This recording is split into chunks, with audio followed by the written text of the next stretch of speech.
That's right. We're going over a meta tier list post Wandering Travelers. If you guys did not know, Wandering Travelers will actually be going or coming out today as this video is coming up.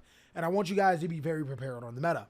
And of course, for the people that did not know, this is going to be a huge shift inside of the meta. Not only does Master Duel get cards like the Adventure Token Engine, which is going to make so many decks impervious to hand traps, they also get some other strategies like Fluentaries support, Evil Twin support, and Machina support. So let's go ahead and jump on in and start talking about these decks and where exactly we put them and how this tier list is structured. Chevs Kiss are going to be the perennial strategies in Master Duel post Wandering Travelers. These strategies probably either A, are just extremely good for no reason, or B, gained a lot from the Adventure Token Engine. The sauce is going to be right after. These guys can still very much compete inside of the format, but they may or may not gain advantage from the Adventure Token Engine, which was the deciding breaker between them getting so high or not getting high enough. The Spice is exactly what it is. These decks are fairly good at what they do and can compete inside of the meta. All right, are strategies that you probably picked up as a second deck. They're not bad whatsoever. And then, of course, Arby's tier. Arby's tier. If you're eating at Arby's, I don't know what to tell you guys.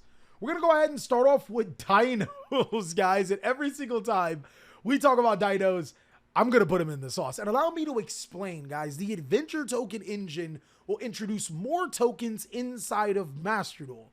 Not only do you have 3 miscellaneous Ceres to be able to combat Wandering Griffin Rider, mainboarding Token Collector inside of the Dinosaur strategy has never gotten so much better. Are you tired of seeing Sword Soul matchups? Well, Dinos turn Sword Soul matchups easy when you can mainboard Token Collector and still be able to get rid of the Adventure Token Engine. This is definitely a benefactor of this format. And like I said before, 3 miscellaneous Ceres is kind of busted for this deck. Sky Strikers literally go to one of the best decks in Master Duel again. And it's kind of annoying, guys. So if you did not play in the TCG and did not realize that Sky Strikers not only have the Adventure Token Engine to be able to put spell cards in their graveyard, they still have Predaplant Vert Anaconda to make Destiny Hero Destroyer Phoenix Enforcer. This is ridiculous. You can literally put 3 spell cards in your graveyard and then activate your Sky Striker spell cards, gaining their secondary abilities. And with 2 copies of Engage, that is 2 free pot of greeds from the deck. This deck gets absolutely busted when the Adventure Token Engine does come out. Altergeist is going to slip into the alright category. Not only did this deck receive a lot of punishment from Destiny Hero Destroyer Phoenix Enforcer, it is a strategy that doesn't necessarily have the room or really can't play the Adventure Token Engine very well. Also, keep in mind, now decks that didn't necessarily provide negations are going to have negations, meaning that they can stop your Altergeist Multi-Faker and you only have 1 inside of Master Duel. Despia is in a very awkward situation, guys. I don't want to say that it's bad, but it's not necessarily great. With decks having multiple options to be able to negate, this is really shaky for Despia, but I'm still going to go ahead and put it at the Spice and allow me to explain why. Masquerade the Blazing Dragon is literally an FTK against Adventure Token. If you summon 2 copies of them bad puppies, your opponent literally cannot Adventure Token out of that. They're going to have to activate possibly Water Enchantress of the Tempo. That's 1200 damage. The Rite of Aramesir makes 2400 damage. The Fateful Adventure Search makes 3600 damage. Then the Search to Draco back makes 4800 damage. A lot of times, they literally cannot play into that if you've already given them or if they've already taken damage. Compounded with Predaplant Vert Anaconda, you can literally steal a lot of games from Despia, which is why I think it's a spicy deck, but not as powerful until we get more stuff in the Master Duel. Blue Eyes White Dragon. I mean, it does get stronger, but it's still Arby's tier, guys. I'm sorry. Look, Blue Eyes players, I want you guys to win, and I really hope you guys win. I am rooting for you. I'm in your corner for Blue Eyes, but nothing comes out that makes Blue Eyes stronger right now. With that being said, the Blue Eyes strategy can still... Oh, you don't even have Blue Eyes Jet Dragon. Sheesh. Let's talk about that when we start getting Battle of Chaos cards. This deck does just get a lot better. I wouldn't say invest into the Blue Eyes strategy, but I'm telling you, if you have it, you'll get some reprieve a little bit later on. This is Rocket Dragon Link, guys. I know it may seem like crazy, But Rocket Dragon Link did see a dip off when the Adventure Token engine came out. I'm going to go ahead and put it in the spice, as this is a deck that genuinely never seems to go away, ever. It's just like always there for some reason. But the Adventure Token engine making a dip, or this deck making a dip when the Adventure Token engine came out last time, is an indication that it might happen again in Master Duel. Regardless, this is a deck that can play the Adventure Token engine, and currently in the TCG is playing the Adventure Token engine. So yeah, it could be really, really good. Cyber Dragon, easily spicy. Yo, Cyber Dragon. Most Cyber Dragon monsters don't need to be able to, you know, normal summon. The next most important thing is that you still have your Predaplant Vert Anaconda in here.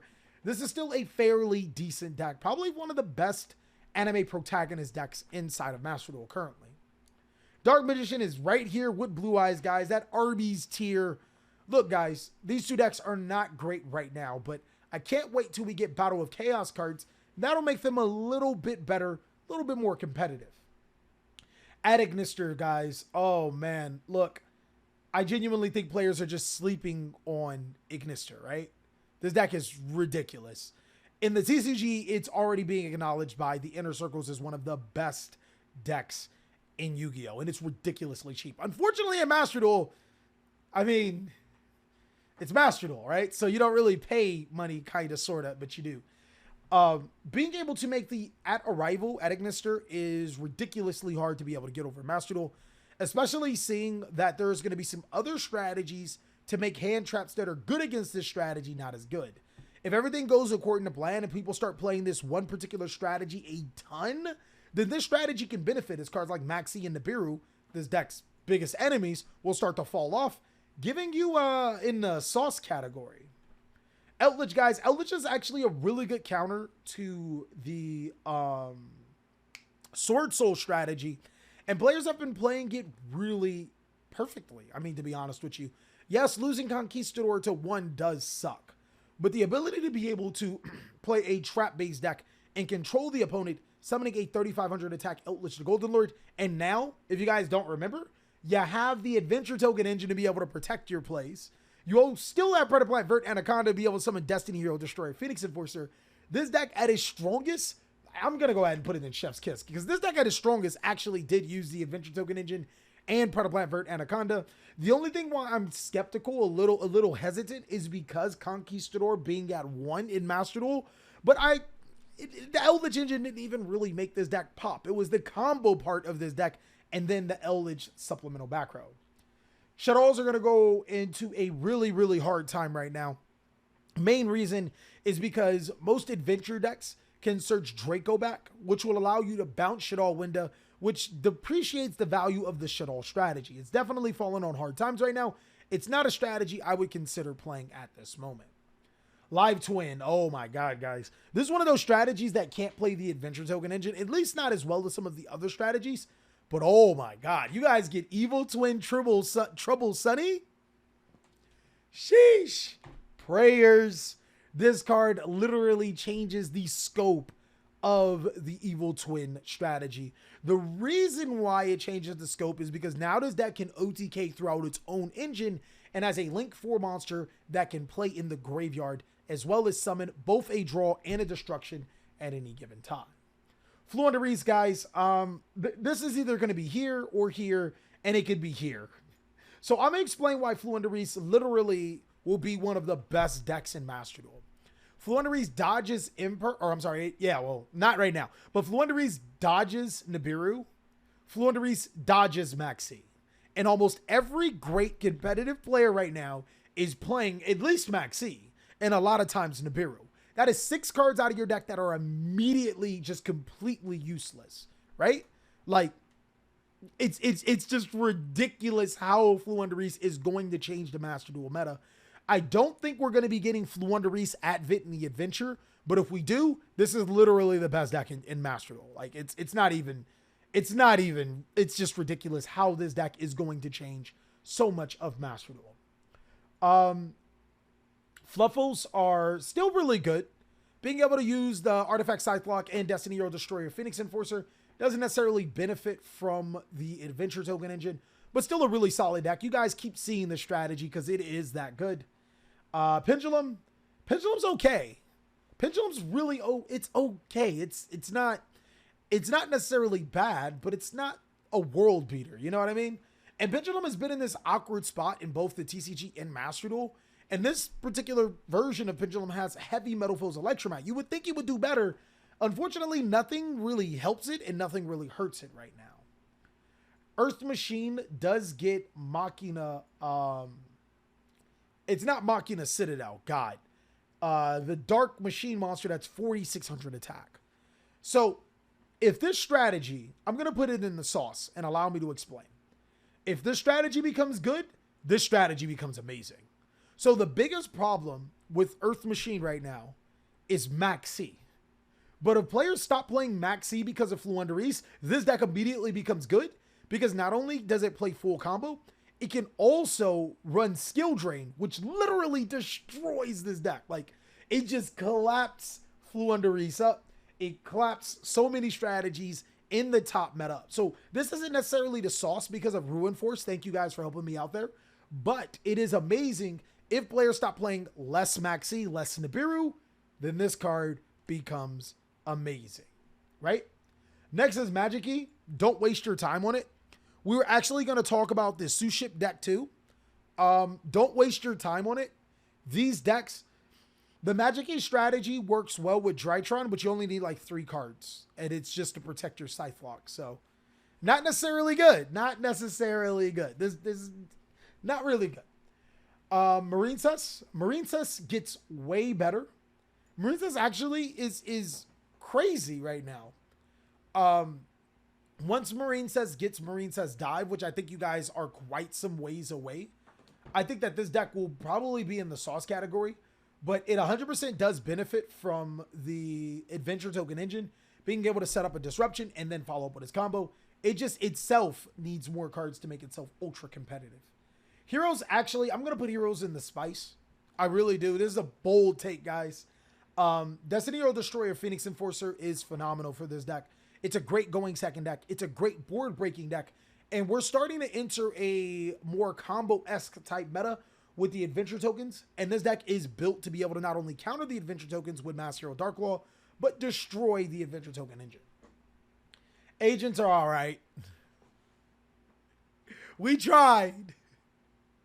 We tried, chat. We tried so hard. Unfortunately, this deck cannot compete with Adventure Token and Glue Eaters playing this deck. So, unfortunate, but not really at the best spot right now. Drytron does not lose any momentum.